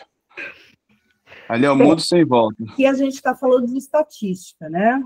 Não, mas ali, doutora, tem... porque realmente, eu não sei se a senhora ali conhece... você já morre antes de chegar na água. Só um minutinho, Dionis. Eu não sei se a senhora conhece aqui o Espírito Santo, onde eu e o Dionis mora. Nós temos a terceira ponte que faz a ligação de Vitória a Vila Velha. É a maior ponte. Todos os dias, Sim. é porque não é divulgado. Em torno de 5 a 6 pessoas se jogam. Agora ela foi reformada, colocaram uma estrutura para isolamento, mas mesmo assim já teve uns 2, 3 que colocaram a bicicleta no alambrado e pularam esse alambrado caindo da terceira ponte, que a gente chama. Então, aqui a gente tem a ponte Rio-Niterói, né? Quem é do Rio sabe também que também é uma ponte onde as pessoas costumam afetar muito com essa intenção, né? Agora aqui, quando a gente diz homens e mulheres utilizam o mesmo método, a gente está falando do todo, da estatística do todo, né? Se um determinado método, os dois estão ali nos 50%, se a gente for contar o todo, juntando com todos os outros métodos, né? A gente vai ver que isso é mito. Nem todo mundo age da mesma forma. Quanto mais diagnósticos o paciente tiver, maior será a probabilidade dele cometer suicídio. Mito ou verdade? Verdade. Mito. Verdade. Gente, a gente não fez ali o estudo de caso? Mito. Não, verdade. Verdade. Nós temos maior a probabilidade. O suicídio é uma decisão individual, já que cada um tem o direito de exercer o livre. Mito ou verdade? Mito. Verdade. Verdade. Verdade. Então, alguns transtornos, eles afetam a percepção e eles interferem no ambiente do indivíduo. Então, isso é mito. A gente não tem o livre-arbítrio quando a gente está ou sob efeito de droga, ou quando a gente está doente. Salvo algumas exceções, a pessoa não tem nada que está naquele 3%. É muito pouco. Então, mito. Quem ameaça não faz. Mito ou verdade? Mito. Mito. Uma tentativa de suicídio mal sucedida significa que a pessoa não estava de fato tentando? Mito. Mito. A melhora do estado emocional reduz o risco do suicídio? Não. Verdade. Mito. Isso aí, ótimo. Então, a tecnologia, ela também vem auxiliando nesse processo de prevenção. Existem 2 aplicativos com o objetivo de auxiliar na prevenção do suicídio. O Motherly, ele é um aplicativo exclusivo para puerpério, mulheres no puerpério, né? Muito interessante. E tem o Com Você. Se quiserem printar também, acho que é bem interessante essa informação. Doutora, eu vou aproveitar, deixa aqui e já vou falar a palavra-chave, já que estamos falando. Inclusive, a palavra-chave de hoje é prevenção. E o pessoal, prevenção, a palavra-chave de hoje. Ok. Aqui eu coloquei as referências bibliográficas e aqui o meu Instagram, caso vocês tenham alguma dúvida. Deixa eu voltar aqui para a palestra, para eu olhar para vocês um pouquinho. Já de antemão, professora, parabéns. Excepcional a palestra. Obrigada. Eu espero que tenha servido para vocês. Se vocês tiverem alguma dúvida, façam agora, porque depois que vocês tirarem todas as dúvidas de vocês, eu vou encerrar com uma música para a gente refletir sobre a letra dela, tá? Então, se vocês tiverem alguma dúvida, vamos interagir agora, que aí eu vou colocar a música para vocês e aí a gente vai encerrar, tá bem? Boa noite, professora. Eu cheguei tarde, estava na faculdade, mas falando do suicídio, né, eu já tenho assim uma pequena base, porque eu tive um irmão que ele se suicidou, pulou da ponte, por conta de ele disse que ia morrer. Foi em 2007, né? Então o ano tem andado, 2007, do 4 de abril, nunca esqueci. O irmão morreu com 22 anos, novo, ele se matou. E você está de parabéns, falar do suicídio é muito interessante, onde tem muitas vidas que acabam saindo, né, se matando, jovens, né? Eu digo por conta que eu tive um irmão que acabou morrendo, 2 irmãos. Sim, Laene, os meus sentimentos, né? É muito ruim quando a gente escuta um depoimento desse, é muito triste para a família, em primeiro lugar, óbvio, mas é muito triste para a gente, enquanto profissional da saúde mental, porque a gente entende que tem como evitar, tem prevenção, tem tratamento. E esse é o objetivo da gente trazer informação, para que a pessoa não chegue nesse ponto, para que a pessoa possa entender que para tudo na vida, menos para a morte, existe uma saída. Talvez não seja a saída que a gente quer, talvez não seja mesmo a saída que a gente deseja, mas é a saída que a gente consegue dar e está tudo bem. É verdade. Eu tenho assim, hoje eu estou nessa faculdade porque eu vi 2 irmãos morrer e me deu vontade, eu tenho que saber por que está acontecendo. E através dos estudos, eu venho buscando muito, através da doutora Érica, da doutora Sol e os demais, né, com vocês, eu venho aprendendo muito. Só tenho a agradecer, parabéns pela aula. Obrigada. Mais alguém? Doutora Betsy, boa noite para a senhora, tá? Foi muito interessante a palestra da senhora, tá de parabéns. Obrigada, Elaine. Oi, eu gostaria muito de agradecer e pude aprender muito e ver que eu estou no caminho certo. Eu tenho uma filha, adolescente, tem 15 anos, ela não consegue se manter uma amizade com ninguém, está sempre tendo defeito nas pessoas, e eu vim tentando deixar ela namorar, o namoro não deu certo, ela não dá certo com pessoas. E eu agora, por último, estou encaminhando ela num psicólogo, né? Primeiro ela vai passar por um psiquiatra. E nessa palestra eu pude perceber que esse é o caminho mais correto que eu tomei, né? A não ir por outros meios, tentar forçar uma relação. Não, tenta, vamos ver, vai dar certo. Não, forçando ela ser uma outra pessoa, ela não consegue se socializar. Apesar de ser muito extrovertida, ser muito agradável, mas não consegue manter, já está com 15 anos, ela não consegue manter nenhuma amizade desde do prézinho para cá, e nunca tem, tem uma amiguinha, não consegue se socializar. Enquanto eu tenho um filho que ele é muito, tem vários amigos, traz para casa, tem um ótimo convívio social, mas ela não consegue manter. E aí, com essa palestra, foi muito boa. Muito obrigado mesmo. Às vezes não significa que ela tenha um transtorno. Às vezes é uma falta de habilidade mesmo.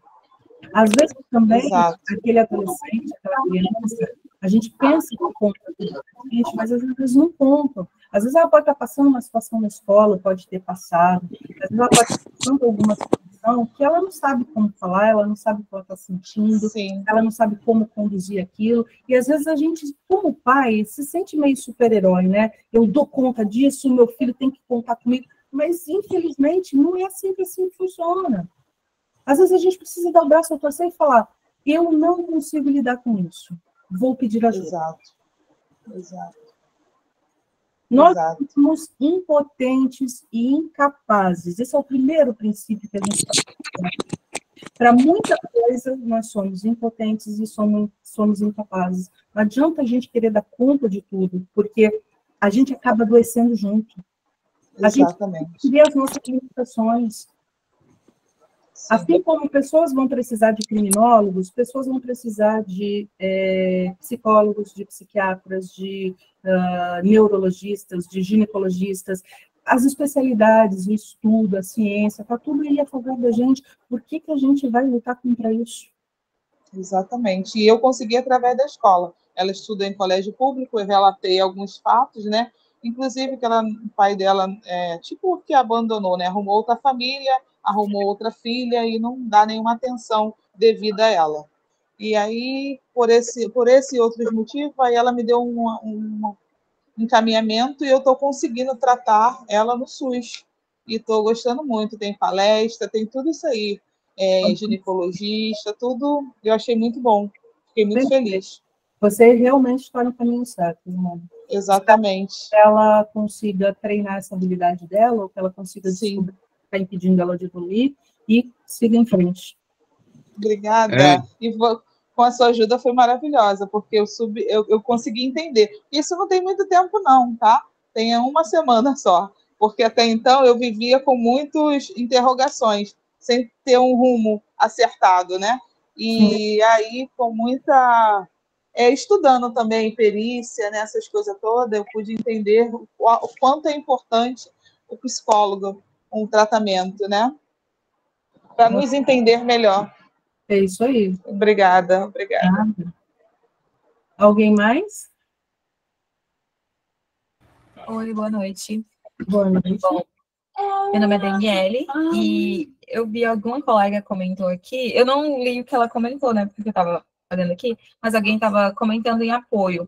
E eu sou psicóloga e eu faço tratamento para minha depressão, sabe? Há uns anos faço terapia desde 2019, faço uso de psicofármacos, a cada 2 meses vou no psiquiatra para fazer um acompanhamento. Era uma depressão pós-parto, que aí desenvolveu e acabou se tornando, né, uma depressão que eu preciso lidar. E eu acho que, para minha família, por exemplo, foi muito difícil de compreender isso, porque eu sou o que as pessoas conhecem como uma depressiva funcional.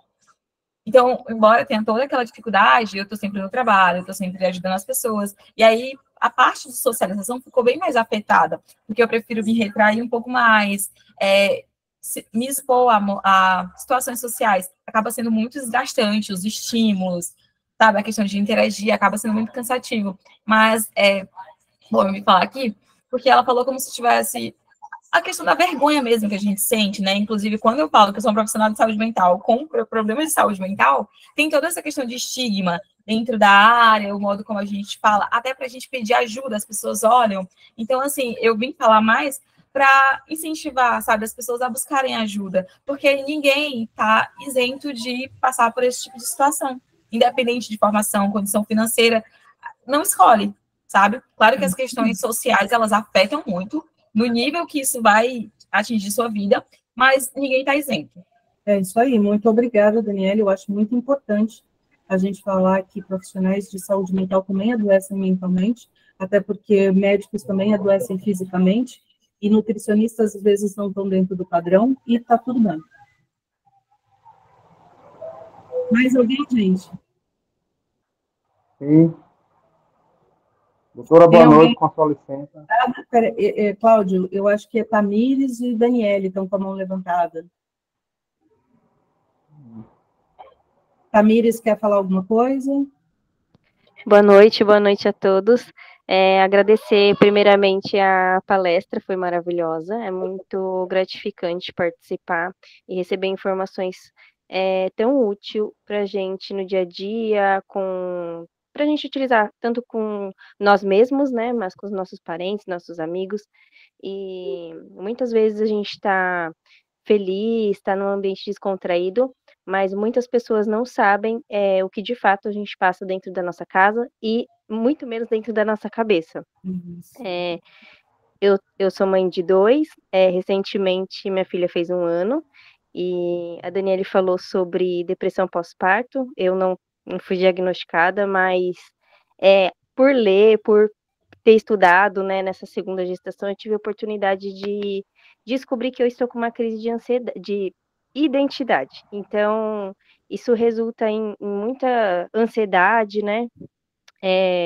Minhas roupas, por exemplo, eu não me identifico mais com as minhas roupas, com alguns lugares eu não consigo sair, eu tenho mais dificuldade de me socializar. E eu sou uma pessoa bem extrovertida, converso, os meus amigos sabem, mas entra uma questão psicológica, né? A sobrecarga materna, ela não é sobre tarefas domésticas acumuladas, não é sobre louça na pia, é mental, né? Sobre orgulho também, né? Isso. Não pedir ajuda ou esperar, por exemplo, que o meu parceiro ele adivinhe o que eu gostaria que ele fizesse. Essa segunda gestação me ensinou bastante coisa. Claro que a gente que é mãe tem sempre o que aprender, mas é incrível como os nossos hormônios ficam fora do lugar, né? E pouco se fala disso. A questão de depressão pós-parto, a questão de crise de identidade, que é uma coisa que eu descobri, pelo menos eu, né, recentemente. E são detalhes, assim, que se a gente... de crise de identidade, você está falando de transtorno disfórico corporal. Isso. E aí entra a questão também alimentar, né? Isso, entra a questão também alimentar, tem mães que acabam tendo compulsões para mais, né, para questão de comer mais, né, no meu caso eu já tenho ansiedade, então eu como menos, é o reverso, então são N fatores, e aí se você não se abre, se você não tem a oportunidade de conversar, de buscar ajuda, se você for uma pessoa mais retraída, ficar com vergonha, ou achar que você de fato é um fardo na vida de outra pessoa, isso acaba, né, levando a situações extremas. Recentemente, conversando com amigas, na verdade, que são mães, recentemente também, conversando sobre a crise de identidade, e falei para elas, olha, eu moro no 11º andar, não é nada que vai me fazer me jogar do meu apartamento, eu tenho essa consciência, né? Saber também o limite de pedir ajuda, de, olha, não dá, tô esgotada, tô exausta, isso é muito importante, mas às vezes foge um pouco do nosso controle também. A gente acaba não esperando muitas vezes, né, a nossa atitude de estourar, de explodir, ou simplesmente de se calar. Então, é muito interessante a gente poder conversar sobre isso. Suicídio é uma questão séria, né, abrange várias idades, questões sociais, né, profissões, então não tem cara, né, é aquilo. Ninguém olha para você e fala, meu, essa menina vai se jogar do apartamento, vai se matar, não, é aquilo daquele momento. Depois que ela fez, mas enquanto ela está pedindo ajuda, são poucos os que ajudam. Exatamente. Em terapia? Ainda não, pela correria, mas pretendo retornar. Inclusive, peguei um contato com uma amiga bem querida daqui. Ótimo. E pretendo fazer, mesmo online, né? Isso é interessante também da gente conversar. Mesmo online, porque nós somos mães e às vezes não temos tempo, né, de ir presencial, a gente, na verdade, acaba deixando para trás, né, a gente se deixa, né, automático, vai se deixando para trás, mas é isso, a gente precisa cuidar, não só do nosso físico, né, ir a todas as especialidades, mas também cuidar da nossa cabeça, que é o que comanda todo o resto, né. É isso aí. Vamos lá, Daniele está com a mão levantada. Boa noite a todos. Boa noite, doutora. Boa noite. Eu quero agradecer, porque... Ai, deixa eu ver se eu consigo falar. Eu achei importantíssimo aquele vídeo, eu até entrei em contato com a senhora no privado, no seu Instagram, porque no meu serviço, né, se está em prevenção de Setembro Amarelo, e é que nem você falou, isso só acontece em setembro. Lembro, Daniele, lembrei agora.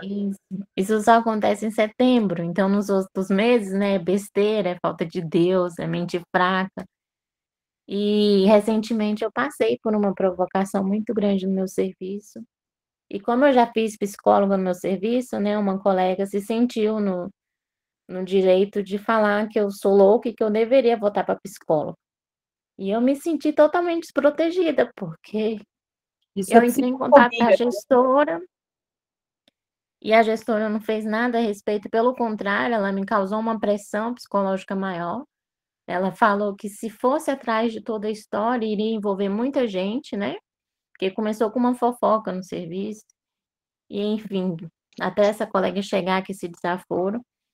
Então, assim, isso despertou um gatilho em mim. Eu já não estava bem, porque eu fui trocada de plantão recentemente, então eu já não estava num ambiente que era favorável para mim, é um ambiente que eu estava me adaptando, então eu já estava fazendo psicóloga, as minhas sessões acabou, porque pela empresa há um prazo, né, um limite, então eu me senti desprotegida, e eu já tive 2 crises, eu não sei se é de ansiedade, porque como eu já tive problema no coração, eu corro para o hospital todas as vezes que eu sinto um aperto no peito, né?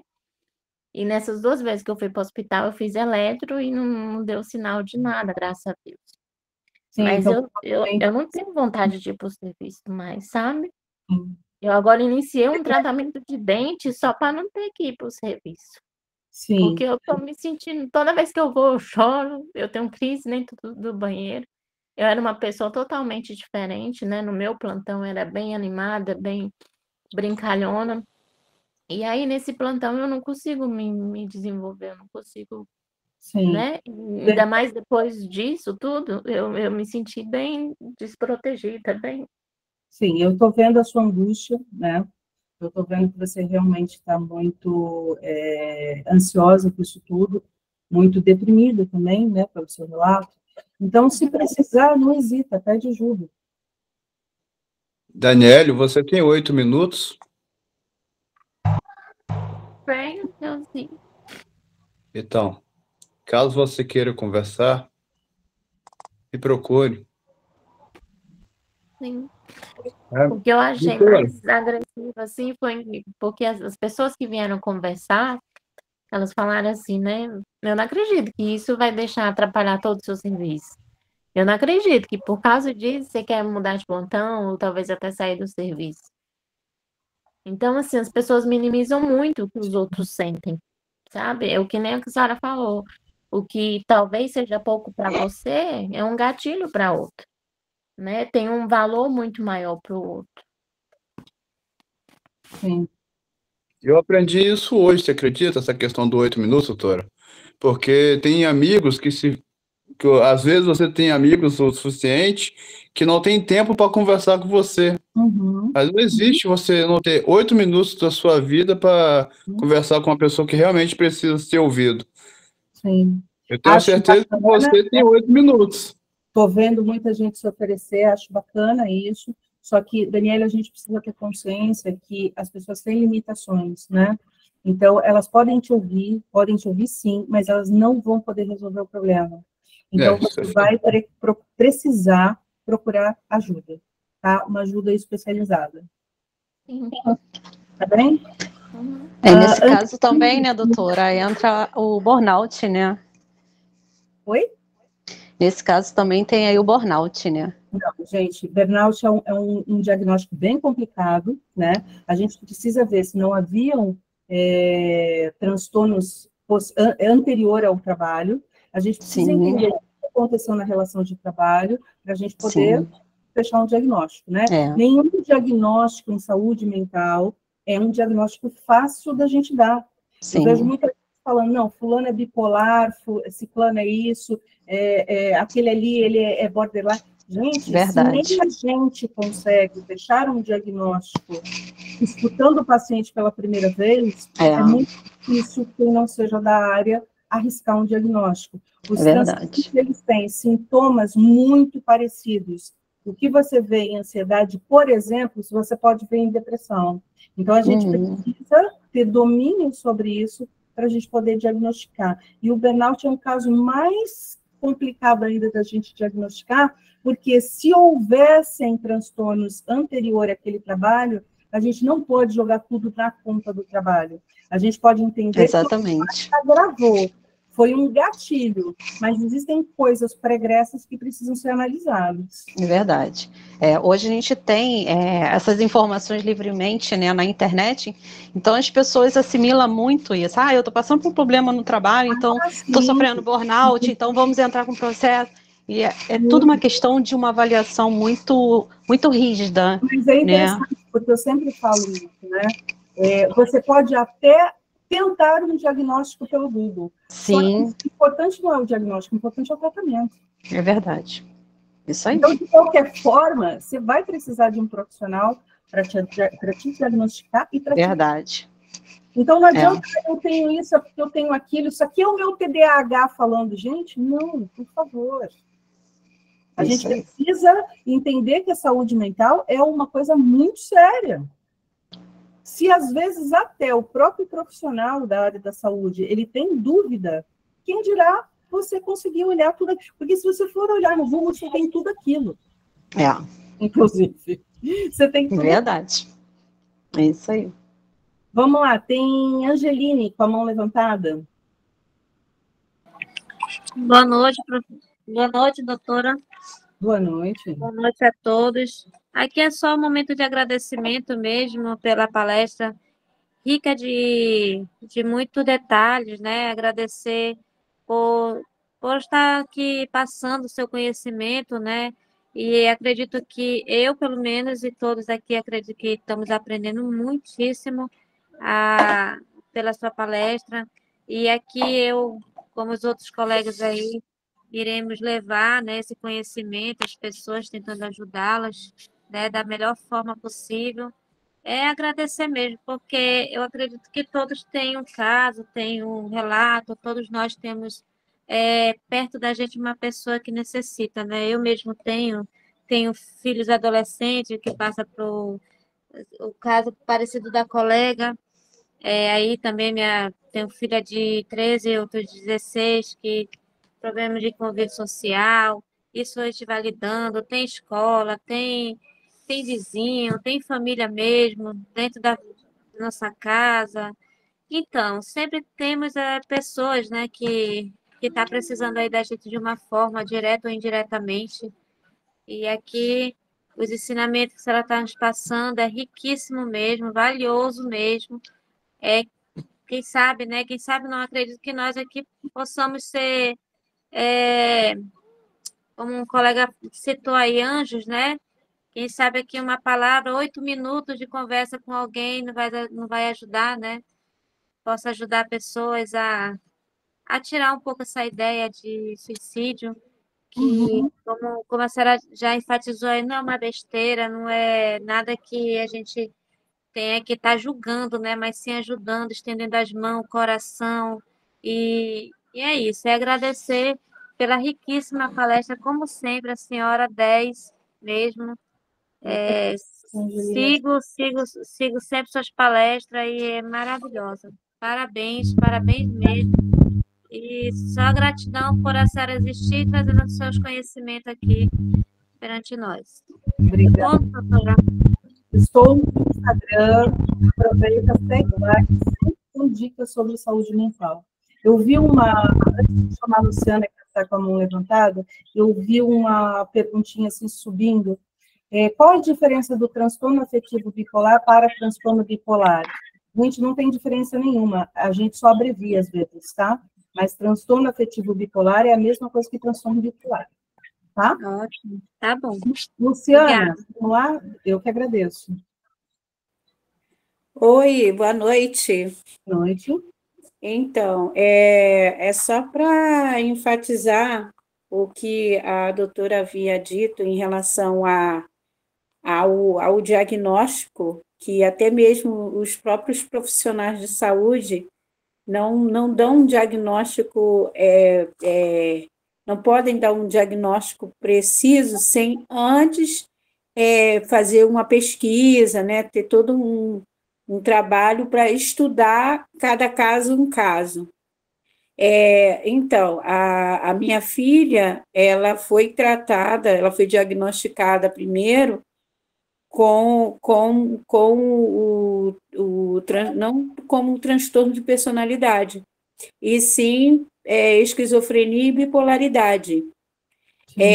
Foi preciso, foram uns 2 anos, né, ela fazendo esse tratamento, não, mais de 2 anos, uns 4 anos ela fazendo tratamento medicamentoso, e depois disso, a psiquiatra da minha filha, vendo que as medicações não surtiam o resultado que é necessário, ela se debruçou, ela precisou, nas férias dela, se debruçar sobre o assunto, o tema, sobre a causa da minha filha, e aí ela conseguiu encontrar a resposta, que é o transtorno de personalidade, que é o borderline. Após ela encontrar a resposta, a minha filha saiu dessa fase de setembro amarelo.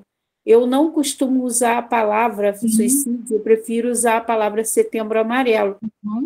E em relação a minimizar a dor do outro, que isso é uma questão cultural, né? Quando a criança cai, aí chora, aí você tem sempre, não foi nada, que não sei o quê, né? Então, isso aí, minimizar a dor do outro, isso tende até a piorar o quadro do paciente. Então, isso não é legal. Eu tenho depressão, eu faço tratamento, e a minha filha, ela tem, no caso dela, é a borderline. Após isso, e depois que passamos por todo esse transtorno de internação, enfim, aquela adrenalina toda, quando eu vejo, hoje eu sou ativista, né? Então, quando eu vejo que alguém está minimizando a dor do outro, eu quero pegar aquela pessoa e abraçar, porque eu entendo. Eu não sei a extensão da dor que ela está sentindo, mas eu consigo compreender porque minimizaram a minha dor e minimizaram a dor da minha filha. Sim. Luciana, não é muito incomum a gente ver diagnóstico errado dentro da saúde mental, e às vezes não é por falta de competência do profissional. O que acontece na saúde mental é que a gente não tem um exame que a gente possa detectar, olha, é isso e não é aquilo. Então, você precisa de tempo com esse paciente. Sim. Você precisa acompanhar de perto esse paciente. Então, se ele não faz um tratamento psicoterápico, ele só faz um tratamento psiquiátrico, ele vai ao psiquiatra uma vez a cada 2 meses, no início, uma vez por mês, depois passa para 2 meses, depois passa para 3, só para pegar a receita, e 6 meses. Então, assim, se ele não tem um acompanhamento mais próximo, a gente nunca vai entender aonde está a raiz disso e quais os sintomas que esse paciente ainda não falou, que vai surgir com o tempo. Então, a gente se baseia na nossa observação clínica, é o relato do paciente. Então, se tem coisas que esse paciente ainda não me relatou, eu posso ter uma hipótese errada. Agora, quando eu estou falando de transtorno de personalidade, o transtorno de personalidade ele só pode ser diagnosticado depois dos 18 anos aqui no Brasil. Por quê? Porque a gente entende que, nesse período, a criança está formando a sua personalidade. Então, muita coisa ainda pode acontecer antes que a gente classifique essa criança. Na verdade, o nosso cérebro, ele só atinge a maturidade após os 21 anos. Então, diagnósticos como transtorno de personalidade só depois dos 21. Não, 18 aqui no Brasil. Sim, isso mesmo. É verdade. Fernanda Querino. Sou eu, boa noite, doutora. Doutora, só para, como o colega aqui falou, Dionis, né, em relação à palavra amiga e tudo, aí eu lembrei até, vou até ser rápida, né, porque já vai dar 10 horas, né, a senhora ainda vai colocar a música. Pronto, mas que aconteceu, né, que eu tenho um amigo que ele é aquela pessoa que ele não consegue se abrir com todo mundo, né, então, assim, nesse dia eu estava bem cansada, que eu também trabalho com essa parte de perícia grafotécnica, né? Foi um dia bem corrido para mim. Então, ele me procurou 11 da noite para conversar comigo, só que ele não insistiu, né, em conversar. Ele simplesmente disse se eu tinha um tempo para conversar com ele. Aí eu disse, olha, eu estou cansada, mas assim, mesmo assim eu insisti. Eu quase que eu não ia conversar com ele, mas eu insisti muito, e ele não queria falar. Eu falei, não, já começou, termina.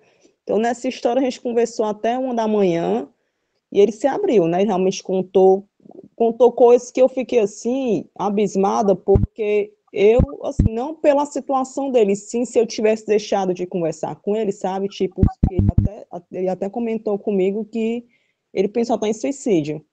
Aí eu fiquei naquilo, se eu tivesse deixado de falar com ele e se ele tivesse feito isso, eu iria me sentir culpada, né? De uma certa forma, porque eu não tirei um tempo para conversar com ele na hora que ele mais precisou, né?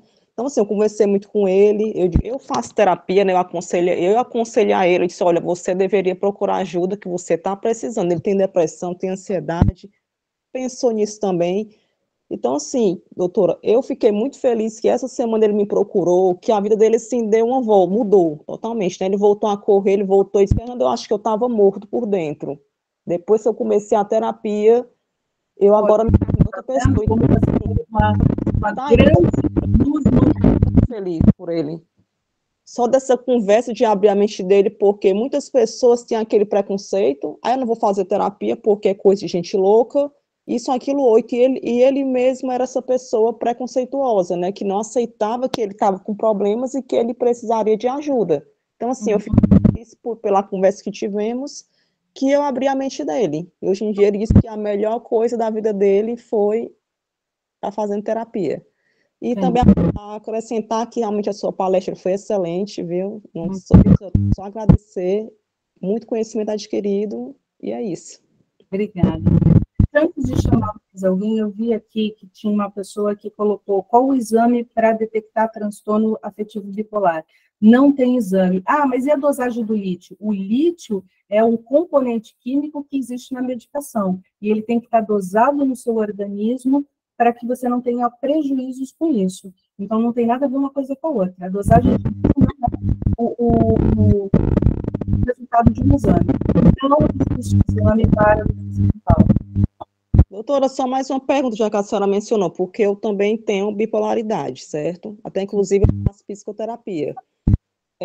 Uma dúvida, como é que a pessoa, porque assim, são vários tipos de bipolaridade, né? Não existe só um, acho que deve ter 3 ou 4, se eu não me engano, porque às vezes eu fico dando para conhecer sobre o assunto. Como é que a pessoa pode identificar qual é o nível que ela tem de bipolaridade? Ela tem que ir ao médico, não adianta. Sou profissional, né? De autodiagnóstico. Tem que ir ao psiquiatra, tem que fazer terapia. Não caem na armadilha de autodiagnóstico. Vocês podem estar indo muito errado. Existe um profissional que vai te orientar, que vai te tratar. Então, procurem um profissional capacitado. Ok, doutora. Tá bem? Gente, mas a Fernanda, eu acho que é a última da fila, né? Fernanda? Tinha o Cláudio, mas acho que o Cláudio desistiu de falar. Vamos tentar apressar um pouquinho, gente, porque senão as pessoas vão acabar desistindo de falar de tanto ter que esperar, porque senão a gente vai ficar aqui, o papo tá bom, ok, mas aí a gente ia ficar até amanhã, 5 horas da manhã, quando eu tenho que acordar para dar o meu plantão. Então, vamos tentar ser um pouquinho mais breve, só tirar dúvida, tá? Para a gente acelerar um pouquinho. Fernanda Querino, tá com a mão levantada. Aí, doutora, eu acho que eu apertei sem querer de novo, desculpe, tirei a minha dúvida. Não foi nada, não. Vamos lá, mais alguém? Não? Posso fazer o encerramento? Então, vamos lá. Gente, muito obrigada pela participação de vocês. Tenho certeza que se foi gratificante para vocês, foi mais ainda para mim, né? Porque uma vez professora, a gente gosta sempre de ensinar. Então, sempre é um prazer estar ensinando alguma coisa, e sempre é um prazer também, porque a gente tem que estudar muito para poder ensinar, né? Então, continuamos todos nós nessa jornada, vocês aqui na terça-feira, até às 22 horas, buscando conhecimento. Não tem coisa melhor para a vida de vocês do que conhecimento. E isso nunca ninguém vai poder tirar de vocês. Então, muito obrigada pela parceria até agora. Eu vou encerrar com uma música que eu acho que ela, quem tem acima de 35, 40, vai, eu acho que vai lembrar dessa música. E quem ainda não conhece, presta bastante atenção nela, tá bem? Então, boa noite para todos. O meu Instagram está aí. Se precisar, peça ajuda. Beijo para vocês.